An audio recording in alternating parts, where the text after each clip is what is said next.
Hi, hope you all are doing super well. एक छोटा सा थॉट प्रोसेस फिर से आपके साथ शेयर करना चाहती हूँ। और आज का थॉट प्रोसेस है हमारी फ्रिक्वेंसी से रिलेटेड, हमारी वाइब्रेशंस, हमारी एनर्जी से रिलेटेड। बहुत सुना होगा इन शब्दों के बारे में, थोड़ा सा डिस्कस कर लेते हैं। कहते हैं कि अगर दो लोगों की फ्रिक्वेंसी मैच करती है, दो लोग अगर एक जैसा सोचते हैं, दो लोगों की अगर वाइब्रेशंस सिमिलर है, तरंगे सिमिलर हैं, एनर्जी सिमिलर है, तो जीवन में काफी कुछ हलचल, काफी कुछ मुश्किलें कम हो जाती हैं। कैसे?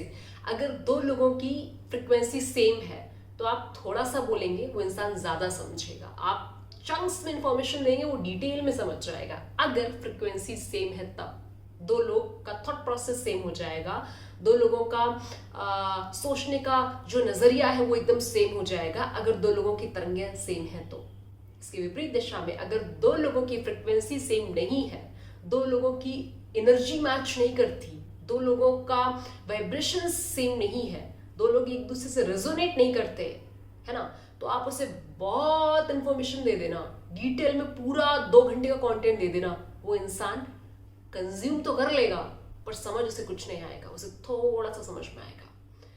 तो कहा भी जाता है कि जब भी आप किसी से कनेक्ट करें, किसी को कोई आइडिया समझाने की कोशिश करें, किसी को कन्विंस करें, पहले ये चेक कर लें कि क्या उस इंसान की फ्रिक्वेंसी आपसे अलाइन होती है या नहीं। अगर उस इंसान की फ्रिक्वेंसी और आपकी फ्रिक्वेंसी सेम है तो चीज़ें आपको बहुत ज़्यादा नहीं समझानी पड़ेंगी। ठीक है, आप थोड़ा सा बोलेंगे, वो ज़्यादा समझ जाएगा। अगर एनर्जी डिफरेंट है, फ्रिक्वेंसी डिफरेंट है, तो वहाँ बहुत ज़्यादा दिमाग मत लगाना। आप कुछ भी समझा लेना, वो थोड़ा ही समझेगा और वो भी गलत ही समझेगा। शब्द तो सुन लेगा, उन शब्दों के जो अर्थ है वो अलग ही अर्थ निकालेगा। अब ये चेक कैसे करते हैं? It's super difficult to figure out कि आपकी और सामने वाले की एनर्जी सेम है या नहीं है। ये शब्द कहने में बहुत ही आसान से लगते हैं कि एनर्जी चेक करो, वाइब आनी चाहिए, है ना, उसकी वाइब अच्छी नहीं है। वाइब मीन्स क्या? यही है उसका और आपका जो जो सोचने का तरीका है, जो नजरिया है, वो डिफरेंट है, वो आपको अच्छा महसूस नहीं करा रहा, उसकी और आपकी एनर्जी सेम नहीं है। कहते हैं पॉजिटिव वाइब नहीं आ रही है, यार मुझे अच्छा महसूस नहीं हुआ उससे बात करके, या मुझे उसकी मौजूदगी में अच्छा नहीं लगता, उसकी वाइब अच्छी नहीं है। उसकी दूसरी दिशा में जब हम किसी एक ऐसी शख्सियत से मिलते हैं जो हमारी प्रेरणा स्रोत होता है, तो हम उससे मिलकर सोच रहे होते हैं, वाह क्या वाइब है सर की, अरे मिलकर के मजा आ गया। ये कैसे? क्योंकि आपकी और उनकी फ्रिक्वेंसी सेम है। अगर आप उन्हें डिजिटली भी देखते हैं तो भी अगर आप बहुत लंबे समय तक किसी को सुनते आए तो आप पाएंगे आपकी और उनकी फ्रिक्वेंसी सेम है। That is why you connect with them a lot and you respect them and you worship them. या सो रिलेशनशिप और करियर, किसी भी फील्ड को आप ले लीजिए, अगर कम्युनिकेट करना है तो एनर्जी चेक करना पड़ेगा, आपको फ्रीक्वेंसी चेक करना पड़ेगा कि सामने वाला आपकी पर्सपेक्टिव को एग्जैक्टली वही समझ रहा है या नहीं समझ रहा है। कहीं ऐसा ना हो कि आप उसे ए टास्क करने को दें और वो बी टास्क करके आ जाए, है ना, क्योंकि उसको समझ ही नहीं आया कि आप क्या कह रहे हो।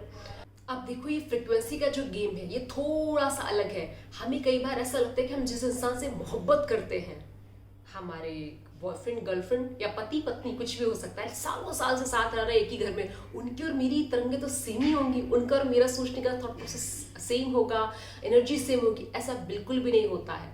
आप जिस भी इंसान से प्यार कर रहे हैं, ये बिल्कुल भी जरूरी नहीं है कि आपकी और उनकी फ्रिक्वेंसी सिमिलर हो। ऐसा आपको लगा तभी आपने उससे प्यार किया, क्योंकि प्यार आपके भीतर था, आप उसे एक्सप्रेस करना चाहते थे। उसमें उस इंसान का कोई लेना देना नहीं है। उसकी फ्रिक्वेंसी आपसे मैच करे या ना करे, आपको इंसान अच्छा लग गया, अब आप कैसे भी करके, कुछ भी करके उसको एडजस्ट करने के लिए रेडी हो जाओगे।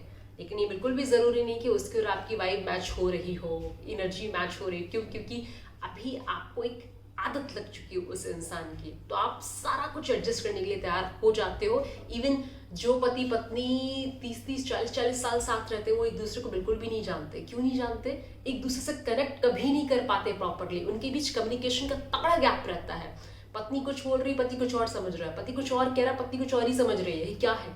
क्योंकि उन दोनों की फ्रिक्वेंसी अलाइन नहीं करती, वो दोनों एक दूसरे से रेजोनेट नहीं कर पाते हैं। और ये कभी हम चेक ही नहीं करते कि एनर्जी क्या होती है, फ्रिक्वेंसी क्या होता है, क्यों ज़रूरी है। कम्युनिकेशन गैप जिंदगी भर अगर बना रहेगा तो सोचो रिलेशनशिप कितनी वीक होगी। हम कुछ और बोल रहे हैं, आप कुछ और समझ रहे हैं, तो कैसे रिश्ता चलेगा?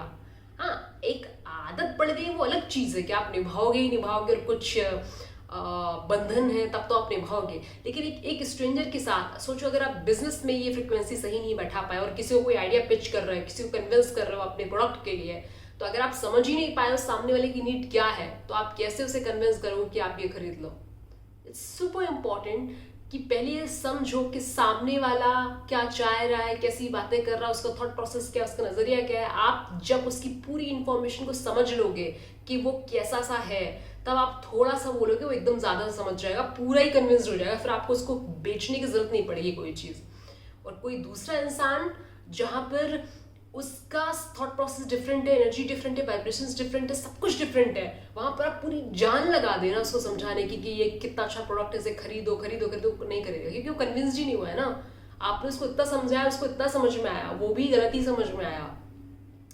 तो ये बड़ा इंपॉर्टेंट गेम है, फ्रिक्वेंसी का गेम बड़ा इंपॉर्टेंट गेम है। अगर दो लोगों की फ्रिक्वेंसी अलाइन हो जाती है तो ये मिराकल है, अच्छी चीज़ है। बहुत बार टीचर स्टूडेंट्स में ये कनेक्शन होता है, let's say mentor, coaches, counsellors, ये जो लोग होते हैं, हम कैसे किसी काउंसलर के पास जाकर के सब कुछ फॉर्मेट आउट कर देते हैं, बहुत ही गहरी इंफॉर्मेशन तक उनको दे करके आ जाते हैं। जब हम किसी कोच से मिलते हैं, जब हम किसी काउंसलर से, थेरेपिस्ट से मिलते हैं, साइकोलॉजिस्ट से मिलते हैं, क्यों? क्योंकि वो सबसे पहले हमारी एनर्जी चेक कर लेते हैं, हमारी फ्रिक्वेंसी चेक कर लेते हैं और उस फ्रिक्वेंसी के अनुसार अपनी फ्रिक्वेंसी सेट बिठा लेते हैं, मैच। अगर लेट्स से कोई कोच है, कोई मेंटर है, और मैं एज अ मेंटी और एज अ कोच ही उसके पास जाती हूँ किसी सोल्यूशन के लिए, तो वो सबसे पहले मेरी एनर्जी चेक करते हैं, मेरी फ्रिक्वेंसी चेक करते हैं। अगर उनकी फ्रिक्वेंसी यहाँ है, मेरी फ्रिक्वेंसी यहाँ है, क्योंकि वो कोच है, उन्हें ये चीज़ बहुत ढंग से पता है, तो वो अपनी फ्रिक्वेंसी को मेरी फ्रिक्वेंसी के साथ पहले बैठाएंगे, तालमेल बैठाएंगे। जब मैं उनकी फ्रिक्वेंसी के इक्वल आ जाऊंगी, तब मैं उन पर ज़्यादा भरोसा कर पाऊंगी, है ना। और ज़्यादा भरोसा कर पाऊंगी तो ज़्यादा इन्फॉर्मेशन शेयर कर पाऊंगी, ज़्यादा इन्फॉर्मेशन शेयर कर पाऊंगी तो जिस पर्पज से आप थेरेपिस्ट के पास जाते हो, कोचेस के पास जाते हो, वो पर्पज फुलफिल हो पाएगा।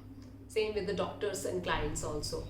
अगर आप दो लोगों के बीच की बात को प्रॉपरली समझ ही नहीं पाए तो वहाँ कम्युनिकेशन गैप रहेगा। लेट्स से उसकी फ्रिक्वेंसी इधर है, मेरी फ्रिक्वेंसी इधर है, तो अगर वो कोच या कोई मेंटर मुझे कुछ समझाने की कोशिश कर रहा है तो फ्रिक्वेंसी मेरी इधर है, वो इस लेवल की बातें कर रहा है, उसकी बातें मुझे समझ ही नहीं आ रही, तो उसकी पूरी मेहनत खराब ही हो गई ना। तो बहुत इंपॉर्टेंट है, बहुत बहुत ज़्यादा इंपॉर्टेंट है हर एक एरिया में, इवन रिलेशनशिप हो, करियर हो, सोशल लाइफ हो, मेंटल लाइफ हो, स्पिरिचुअल लाइफ हो, कोई भी एरिया हो लाइफ का। This is super duper important to set your frequency the same level first and then deliver whatever you want to deliver, है ना। तभी वो पर्सन अच्छे से कनेक्ट कर पाएगा आपसे, अदरवाइज आपकी पूरी मेहनत खराब चली जाएगी। आप कितना भी अच्छा आइडिया पिच करने की कोशिश करना, फिर खुद पे डाउट करना, यार क्या मेरे आइडिया में कमी थी, क्या मेरे प्रोडक्ट में कमी थी, क्या मैं जो बेचने की कोशिश कर रहा था उसमें कमी थी। उसमें कोई कमी नहीं थी। कमी थोड़ी सी आपने ये कर दी कि आपने सामने वाले की फ्रिक्वेंसी बिना चेक करे अपना कंटेंट शेयर करना शुरू कर दिया, अपनी इंफॉर्मेशन देनी शुरू कर दी, बिना ये जाने कि वो इस लेवल की चीज़ों को समझ भी पाएगा नहीं, उसकी फ्रिक्वेंसी किधर, उसकी एनर्जी किधर, उसकी वाइब्रेशंस किधर है, वो इन बातों के लिए बना दिया है नहीं। इतना गैप है तो कैसे काम चलेगा। सबसे पहले सेम लेवल पर आना है, तब कोई इंसान आपसे कनेक्ट कर पाएगा, तब कम्युनिकेशन गैप जीरो हो जाएगा, चीज़ें definitely super awesome, super easy हो जाएंगी। रिलेशनशिप में तो मिराकल हो जाएगा अगर कुछ ऐसा हो गया तो।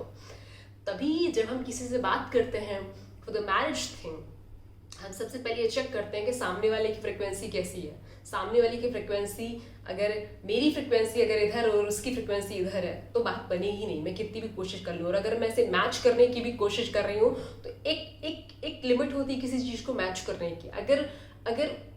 अगर वो इंसान यहाँ आ ही नहीं सकता, अगर आपको पता है, तो डेफिनेटली उसे जाने दीजिए, है ना।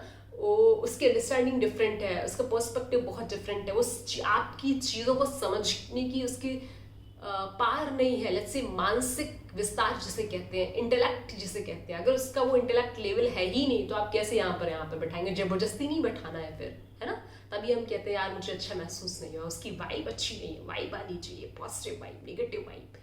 तो यही सारा वाइब का खेल है। होप आपको ये चीज़ें समझ में आई। वीडियो थोड़ा सा लंबा हो गया है, कोई बात नहीं। Thank you so much for listening.